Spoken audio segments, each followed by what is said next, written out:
welcome to Inetta and Friends. We have a special edition of Father and Son. And we're so glad we're here in New St. Luke AME Church in Savannah, Georgia. And we are so happy to have with us today Father and Son, Stephen Jr., Stephen Sr. Not quite, different middle names. Different middle names, but Father, Son, nonetheless. Close enough. And I know him as Pastor Lee. He was my pastor for a period of time, and so I've seen his son on the drums, and so this kind of like a reunion. It is. So we're so glad to have you. I've always admired the relationship that you all have with each other, because it seems like it's not only that you are father and son, but you're friends. Oh, definitely. Am I right? We are friends, but there is a line. Yeah, of course. Yeah. Of course. A line I try to cross all the time. Yeah, I can imagine. And I have to remind him. Yeah. But you know, today it is, it's a stigma attached to the young African American man. And tell us, Pastor Lee, and I can't help but call you anything but Pastor Lee, because to me that's who you are. Okay. So tell us some of the, how did you, and I know that you're still in the process, because you're still trying to mold him and teach him and guide him, because he's still in college, he's still trying to find his way. But tell us some of the ways that you have the challenges in bringing up a young African male now. My biggest challenge has been just the general concern about how young black males are just treated in society, period. I don't know if I've ever shared this with him, but every time he goes out, I pray that he comes back the same way he left, you know. As far as my rearing of him, there is very little about my life that he doesn't know. You know, I mean, he knows all of my experiences. He knows all of my extracurriculars over the course of my life, you know. Right. So I did that on purpose for the sake of him feeling comfortable coming to me. Exactly. You know. Exactly. So, I mean, you know, he knows that I'm dad, but he also knows that I'm human. Yes. You know, so that's how I've tried to raise him. Yes. And for you, Stephen, Yes, ma'am. how has it been? Because I know you went through and you're still going through. How old are you? I just turned 21 last 21. week. Ooh, Yes, ma'am. 21. Yes, ma'am. Glory. Well. 21. You just turned 21. So how has it been for you? Were there any times that you didn't feel comfortable going to your father about certain things, or? Well, I definitely, well, of course, yeah, because I mean, it takes time, on my part especially, to think through everything, because there is so much going on, but just to think through everything that I would like to come up to him and say, or even just talk about in general. Like you said, you know, he tells me everything that has happened in his life, so I feel, you know, I don't feel ashamed to come to him about anything that's happened in my life, you know, because I feel like I love communication. I think communication is necessary when it comes to relationships and building strong and important relationships, you know, so I have no issue really coming into it. Okay, so you feel comfortable going to him about your relationships? Definitely. Your personal relationships even. Yes. You feel comfortable going to your dad about, you think that he would be unbiased in those things. And see, that lots of times we don't, young men don't have that, or they feel like they can't discuss it with their father or a father figure because they feel like they would be, you know, there are different standards for boys and girls. Definitely. It's different. Yeah. It's no right or wrong. It's just different. Right. So, and especially with relationships. So, you're comfortable with that. Now, do you feel as though, because I know sometimes my boys would bring their friends to me, because they felt like they couldn't go to their mothers. So do you feel like with your mother that you feel comfortable sharing some things with her that maybe you couldn't share with your father?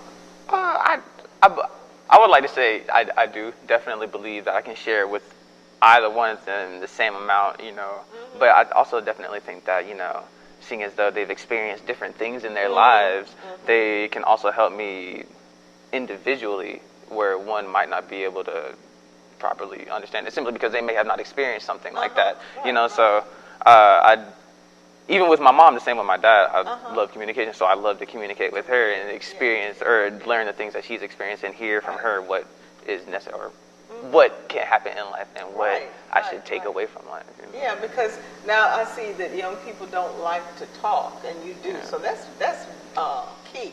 I think communication is very, very key in any relationship. Father, son, father, mother, husband, wife. All that. It's very much a relationship issue. So he's your friend too. Yes, yes. Is he your best friend? I would say he's one of my best. Don't take He's one of my best friends. Yes. I'm impressed that you said that. Yeah, of course. Oh God, yes. But the relationship, the energy that you all have with each other is just so different. So, well, I wouldn't say different, but it's refreshing because you just don't see it a lot, and because there is a stigma attached that the African American father is not in the home. Now, were you always a PK? For the majority, yep. I was born. He got moved to a church. So, oh wow! Yeah, so how different is that? I mean, I feel like with being a PK, it's almost like I live like two separate lives. It's almost as if there's a life that is rooted in tradition and religion and faith and church and everything like that, versus where there's a life that's rooted in like the secular world and everything like that, where I do hang out with my friends and where I do go out and go to eat in movies or anything like that, go to parties and everything like that. But I also feel as though I was prepared for it. They showed me, because I want to say my mom is also a PK, but he also grew up in the church as well. Wow, so he was okay. So, so I know. I'm sorry. I know how to navigate. Or I like to think I know how to navigate both worlds. Right. So, Pastor Lee, was it different? Did you have different expectations of him because you were pastoring and preaching? To be honest with you, the reason that we have, remember at the beginning I said that he's not a junior, different middle names. Right. And the reason that we have different middle names is because I wanted him to have his own identity and not be just inextricably connected to me as Junior or Little Steve or something, Right. I have always, I can't say that I've really had, and he may answer differently, I can't really say that I've had different expectations of him. And I'm sure Pastor Hamilton of New St. Luke here could probably attest to, and any other pastor, that when you talk about home life, it's kind of one of those, what happens in Vegas stays in Vegas. When you go to church, you put on your game face and, things might be different at home, good, bad, or ugly, because we're all human, and there are just different dynamics that are at place in a family. That's right. But I have always tried to encourage Daniel to be himself and to be human, but within reasonable boundaries. It's okay for you to explore because that's what we do growing up.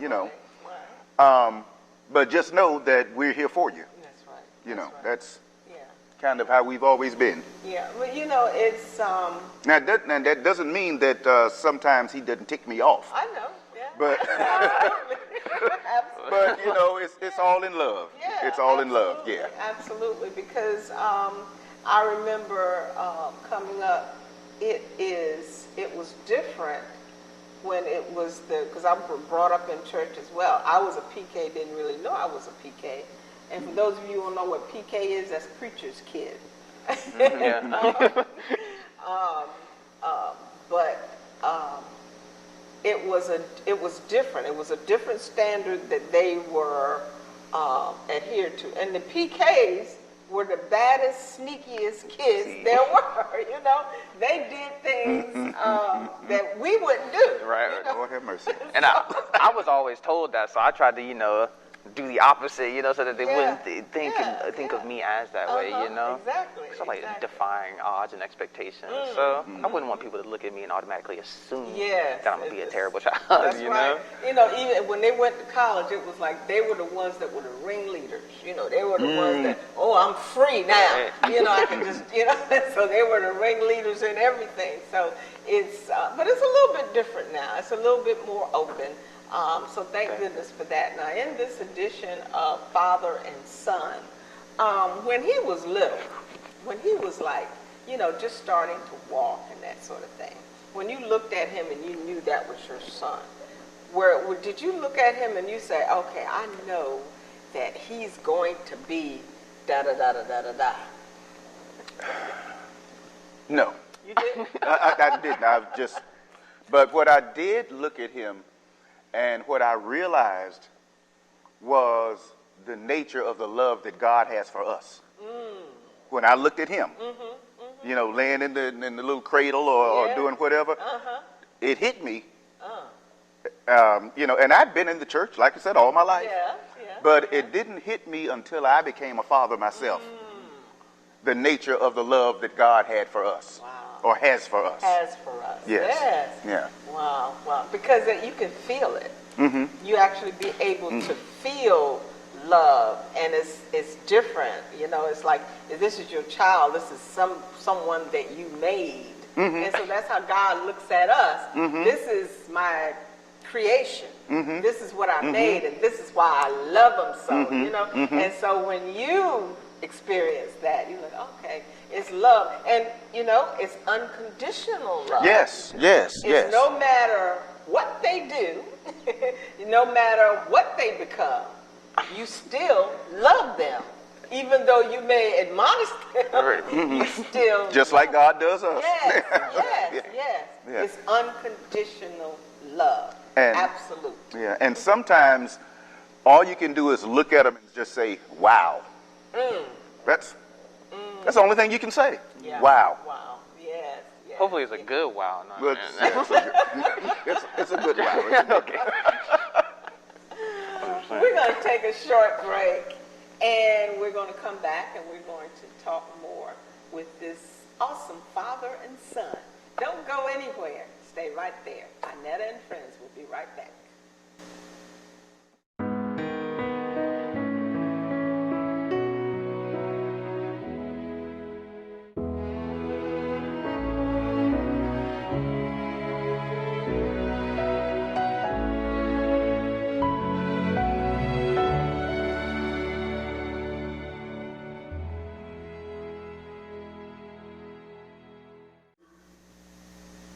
And welcome back to Inetta and Friends. We're here with the Special Father Day edition, Father and Son, Pastor Stephen Lee and Stephen Daniel Lee.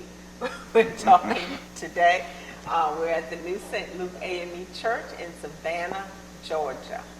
And when we went to break, we were talking about, the love and the unconditional love that a son or parent has for their child. Now, we know about, and we would be remiss if we didn't talk about the elephant in the room, and that is all the unrest that is experienced by the young African American male. And during the pandemic, we saw the Black Lives Matter movement. And we want to talk, I want you to, as a father of a son, your thoughts. I know that it's a fear, because for me it is a fear. Even though we trust God, we know that God is, He is our protector, He watches over us.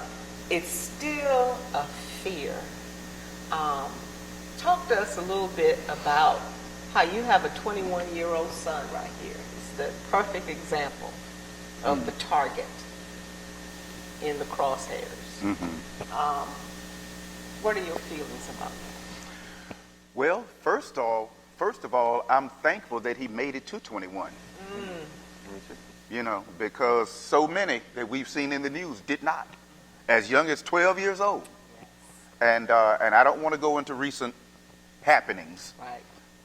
But I think it's sad that we have to teach our young black men how to respond if they get pulled over.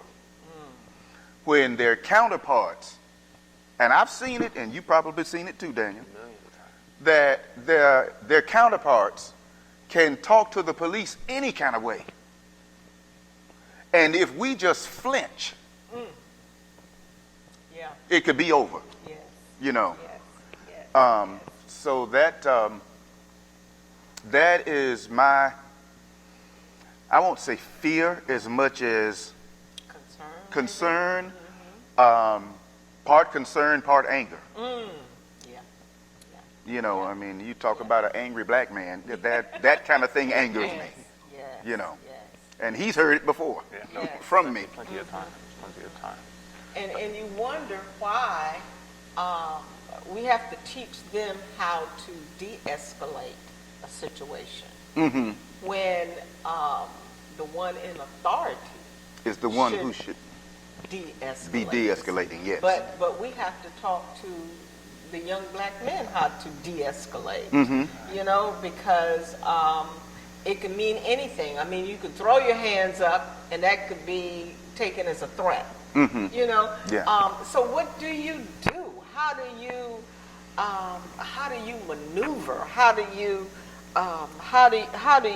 as a pastor, a person of faith, it's like it doesn't matter that he's clean cut. You know that that he is being educated. He's in college, going to college, and but that doesn't matter. All they see is the color of their skin. Yes. So a person of faith, like you said, you're angry because of that situation. But is there anything that the fathers can do as a unified front?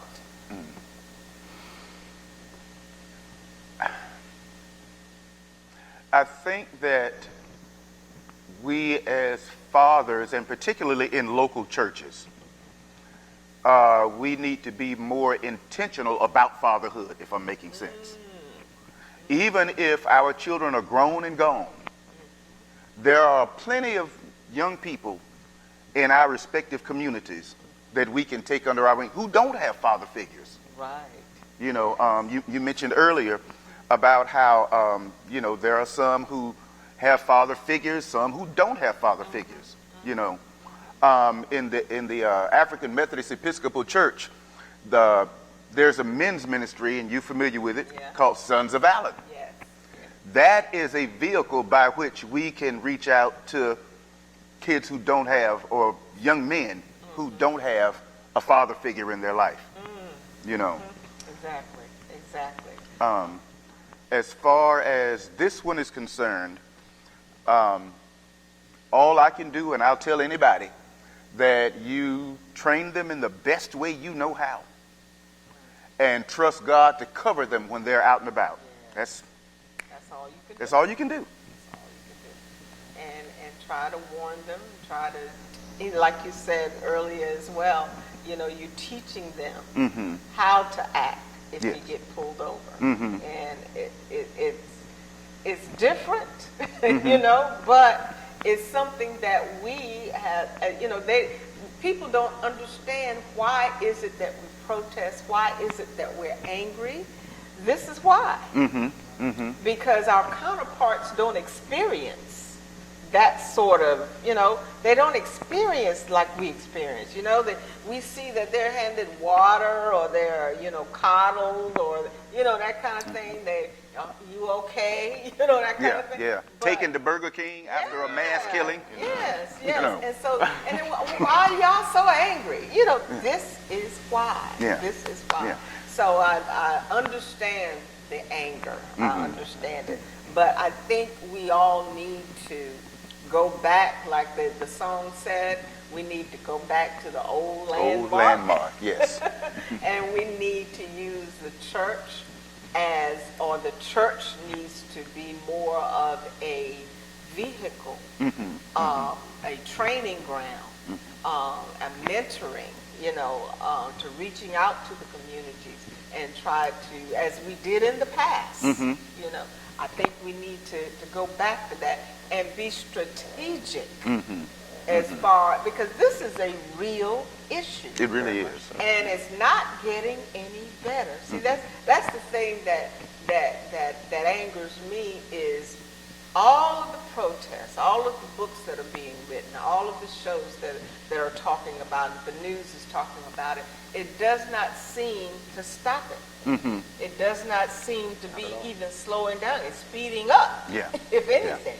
So I think we've got to take another strategy now, and do something else. We got to hit them where it hurts. We got to go to the pocketbooks. We got to, start the boycotts, and we got, those kinds of things. Because that's the only thing that they understand. Exactly. Economy. Yeah. And what it does, it all comes back to money. And so if you hit them where it hurts, at the money, that's where okay, we didn't mean to get political, but anyway. Okay. It's an organic conversation. Oh, yeah, no. A lot can be said about it. Exactly. Our feelings, our thoughts, our feelings. This is how we feel. And this is what it's all about being real about an issue. And getting back to the basics of what it's going to take to alleviate this problem. Because this is, they have so much potential. So much potential is there. And trying to cut it off is not an option. So therefore, we need to be more strategic. Now, do you think that you're going to, on another subject, you think you're ever going to pastor again, or are you pastoring again? I am actually the youth minister at St. Philip AME Church. Okay. Now, whether or not I will pastor again, that's up to the Lord. Right. That's not Stephen's intention, but that's up to the Lord. Because I feel like as a hospice chaplain, I have my own congregation anyway. Yes, absolutely. And it's huge, Yes, Absolutely. So, absolutely. I'm very much engaged in ministry. Yes, it is. It's not just, and some people think about pastoring. The early church wasn't like that, was it? The early church, and was that the way God intended, or that the New Testament intended for the church to be? Like this? You want my real opinion? Do you really want my opinion? You've heard me preach before. Do you really want my opinion? I want your real opinion. I'm going to be honest with you. I do not feel like denominations are of God.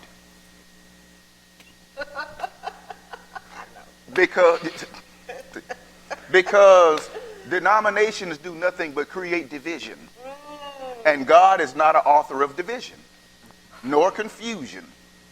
So that's my 2 cents. That's organized religion is, Yeah. something.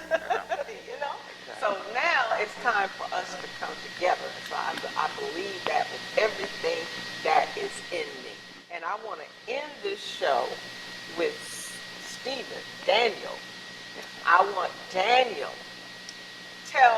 talk to your generation, or talk to us about your generation, and tell us what you think in the last minute and a half that we have left in this show.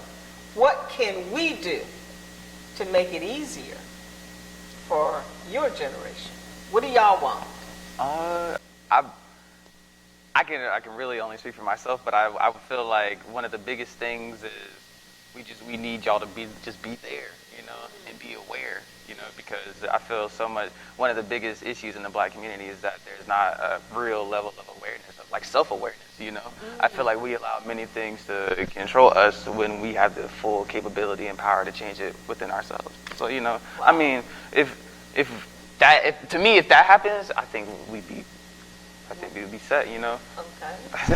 And that's really just. We just need to be aware. Aware, yeah. Yeah, because we're like an ostrich with our head in the sand. We don't believe it. We don't think that it's exactly. I like to think. I'm sorry. I like to think that we're definitely beating our heads against something that doesn't want us there. So I mean, why continue to hurt ourselves in a sense, you know? I don't know where he gets this profundity from. I really don't. Saying. Yeah, okay. I don't know either. I don't know. We are just so glad that you all have joined us today. I certainly have. Yes. This has been enlightening. I think we need to hear more about this. We need to hear from you all more about what it is that you need and you need for us to do for you, because you are our future. You know, you are our future. And it's not like we're going anywhere. I mean, it's not like, you know, that. But anyway, we want to be there for you. We want to be aware. And I think that young men like you are the ones that we need to push. And we need to be there for you, and we need to push you into your destiny. When you start pulling back, we need to be there to hold you up and make sure you go where you need to go. Yes, and so we thank you all so much, Stephen. Such a wonderful young man. We thank you so much. And we thank you, Pastor Lee. I don't know anything else to call him, but Pastor Lee, youth pastor at St. Philip AME Church here in Savannah, Georgia. And we thank the congregation and the pastor, Pastor Hamilton, for allowing us to tape here at the New St. Luke AME Church, 1007 Joe Street in the big city of Savannah, Georgia. Come see us. Thank you so much. You have been watching Inetta and Friends. May God keep you, may He bless you, and may the heavens continue to smile upon you.